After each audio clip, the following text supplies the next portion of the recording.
ಕಾವೂರು ಪುಂಜತಬೈಲ್ ಪಂಜಿಮಗರು ಗ್ರಾಮದ ಫಲಾನುಭವಿಗಳಿಗೆ ಸರ್ಕಾರದಿಂದ ಸಿಗುವ ವಿವಿಧ ಸೌಲಭ್ಯಗಳನ್ನು ಮಂಗಳೂರು ನಗರ ಉತ್ತರ ಶಾಸಕರಾದ ಡಾಕ್ಟರ್ ವೈ ಭರತ್ ಶೆಟ್ಟಿ ಅವರು ವಿತರಿಸಿದರು.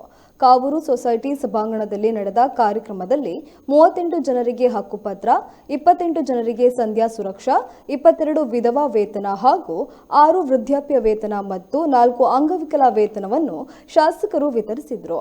ಶಾಸಕರಾದ ಡಾಕ್ಟರ್ ವೈ ಭರತ್ ಶೆಟ್ಟಿ ಅವರ ಅಧ್ಯಕ್ಷತೆಯಲ್ಲಿ ನಡೆದ ಕಾರ್ಯಕ್ರಮದಲ್ಲಿ ಪಾಲಿಕೆ ಸ್ಥಾಯಿ ಸಮಿತಿ ಅಧ್ಯಕ್ಷರಾದ ಶರತ್ ಕುಮಾರ್, ಮನಪಾ ಸದಸ್ಯೆಯರು, ಜಿಲ್ಲಾ ಮಾಧ್ಯಮ ಪ್ರಮುಖ ರಣದೀಪ್ ಕಾಂಚನ್, ಕಾರ್ಯಕರ್ತರು ಸೇರಿದಂತೆ ಅನೇಕರು ಉಪಸ್ಥಿತರಿದ್ದರು.